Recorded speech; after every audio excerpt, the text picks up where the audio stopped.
All right, so what an interesting time we have here in this past week or so.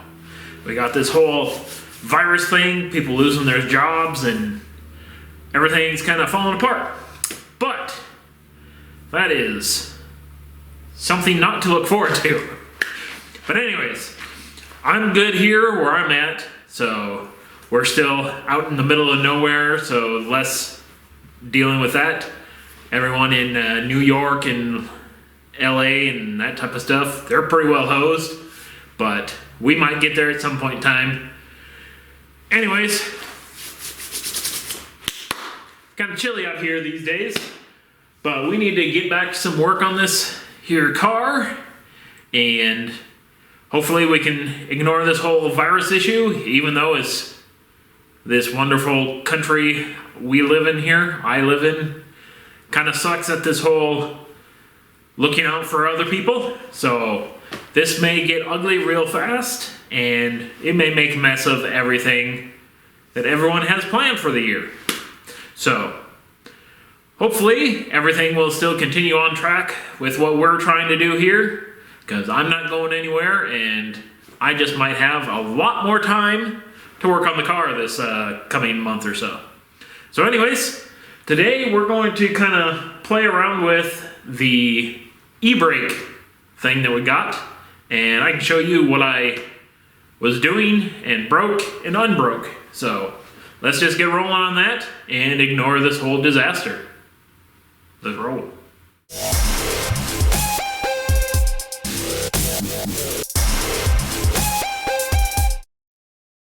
Alright, well, I guess it wasn't that long ago since we've had a clean table here or something.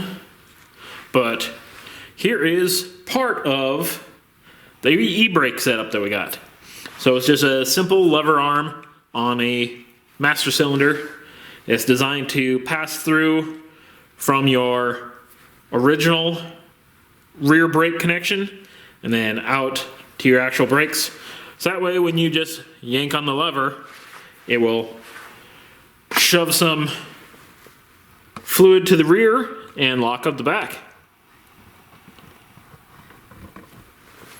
And then this little arm up here, I am guessing you can flip that down, put the brake on, and this will catch wherever and kind of act as a locking e-brake setup for temporary locks. So yeah. Anyways, this thing used to be just one big giant lever. It's probably kind of even hard to see the real length of this thing. But when I tried it out in the car, where this would line up would be well under the dash, and the master cylinder just wouldn't quite fit in front of having the chair. So I need to move it backwards. So first train of thought, let's just put it under the press, heat it up a little bit, and try to bend it to make it go the way I wanted it to. But of course, this cheap stuff is cast. So with just a little bit of pressure, it just split. So I decided, let's just let it split all at once, and we'll make our own bracket pieces to make it go a little bit better. So eventually I'm going to have to clean off this table. But it's kind of one of those things, you get rolling with one project, it flows into another, which flows into another, and then you just have a big giant mess. So either way, we just need to start bolting some things on. Now I got some stainless hardware somewhere. Where did I put it? There we go. Get some nice stainless button head bolts.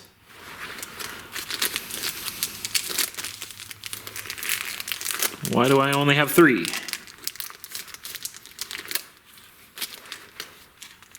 Okay, that's gonna get annoying.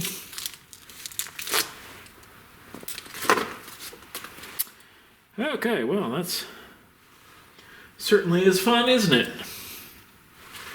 Alright, well, guess let's just start here.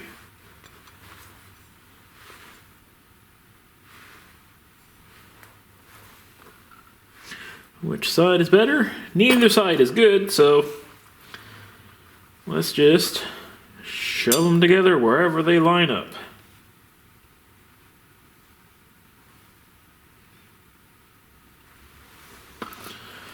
So, little sandwich job here and there. This guy through that guy, and out to that guy.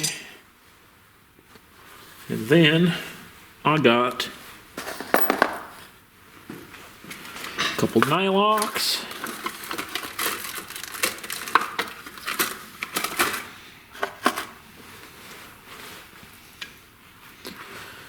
We can just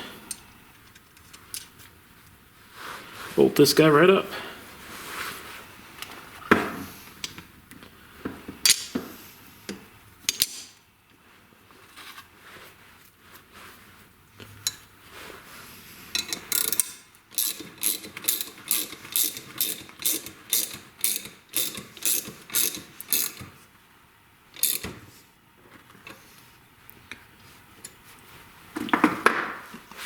All right, well that's a shifter. That's definitely not going anywhere. Now I can go show you how it's gonna bolt up in the car. All right, so essentially what we're going to do is just bolt it right down here on the floor, right in front of the passenger seat. All right, so about halfway to this bracket is where the seat comes up to. So that's where we are probably going to have to have it mounted pretty close to about here.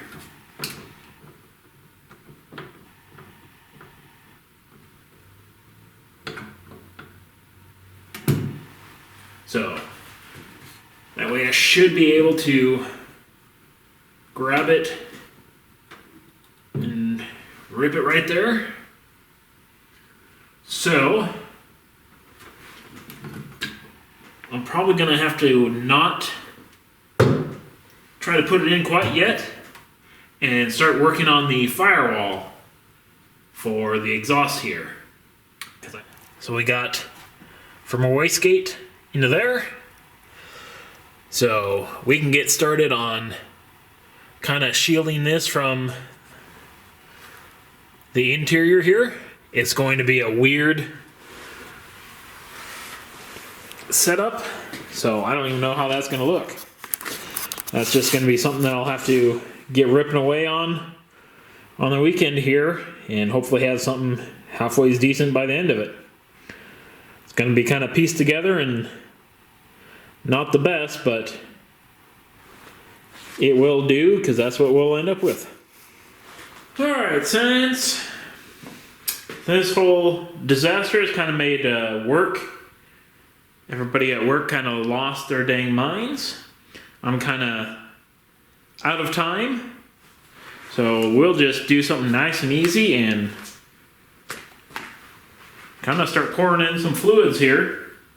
I want to start with the distilled water in the radiator, just in case I got a leak somewhere early on. We won't have too much of the green stuff rolling around.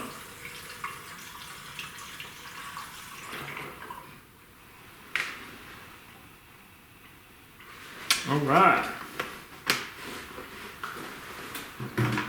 Take a look around. Make sure all of our hoses are on there. Don't see any leaking. And let's dump some antifreeze in here.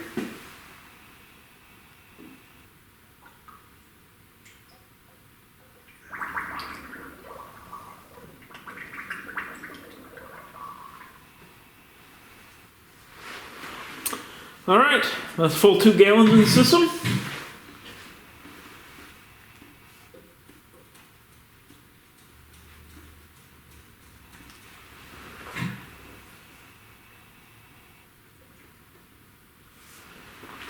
We're looking pretty decent there.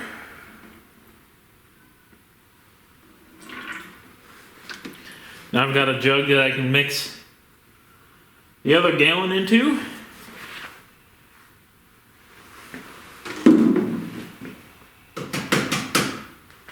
I think I'll just let that sit there for a while like that.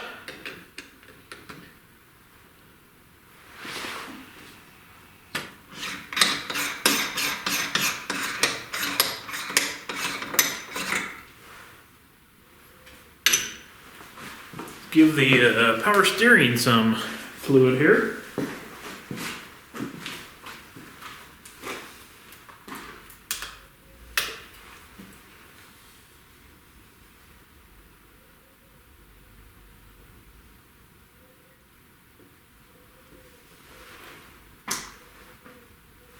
And we'll let that gurgle down for a little bit. Looks like that's all it wants to choke down. That's going to be something that will need to be continually filled as it cranks over.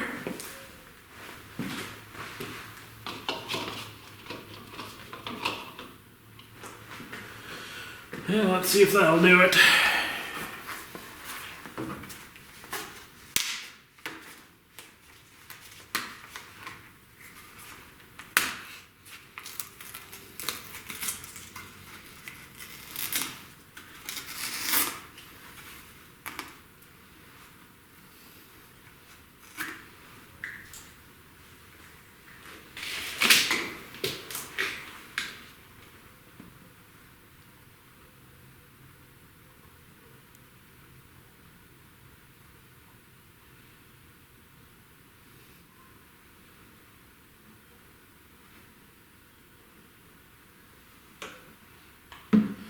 Alright, there's 5 quarts down the hole.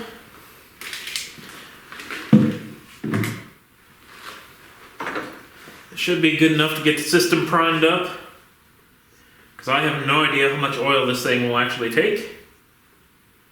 So that's fun. Alright, so I know there's not a lot of stuff that I actually got accomplished today. But kind of is what it is.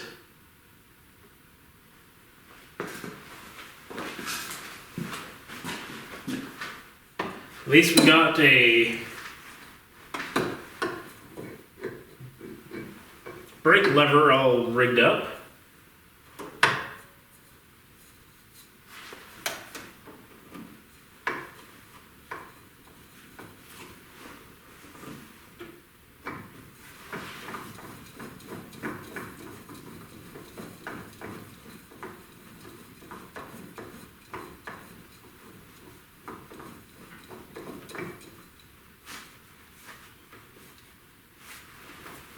Shove that guy back up there. All right.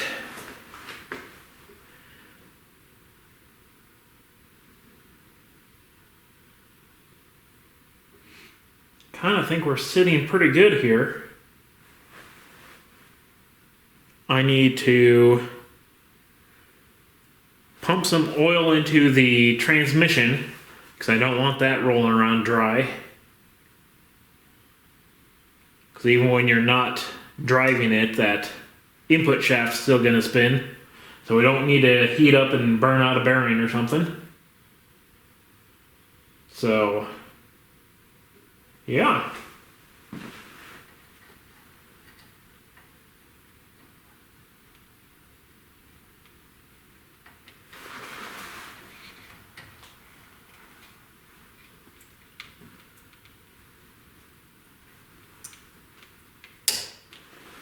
Alright, so that's fuel pressure. We got oil pressure.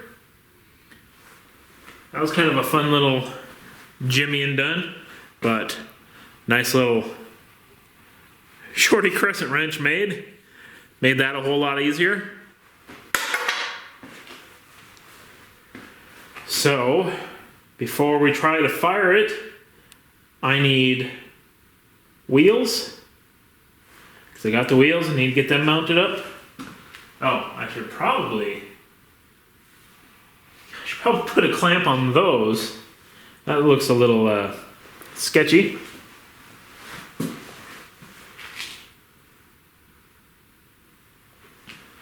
I'll have to get a couple clamps for the bypass.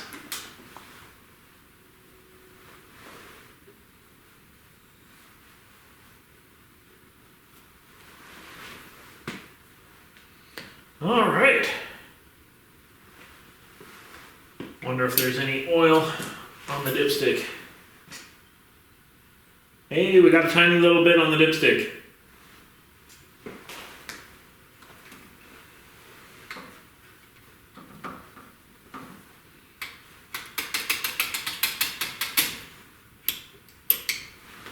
All right. So I guess that's going to be that for today. And I guess we're just going to have to wait and see on how the whole country pans out here in a couple more weeks.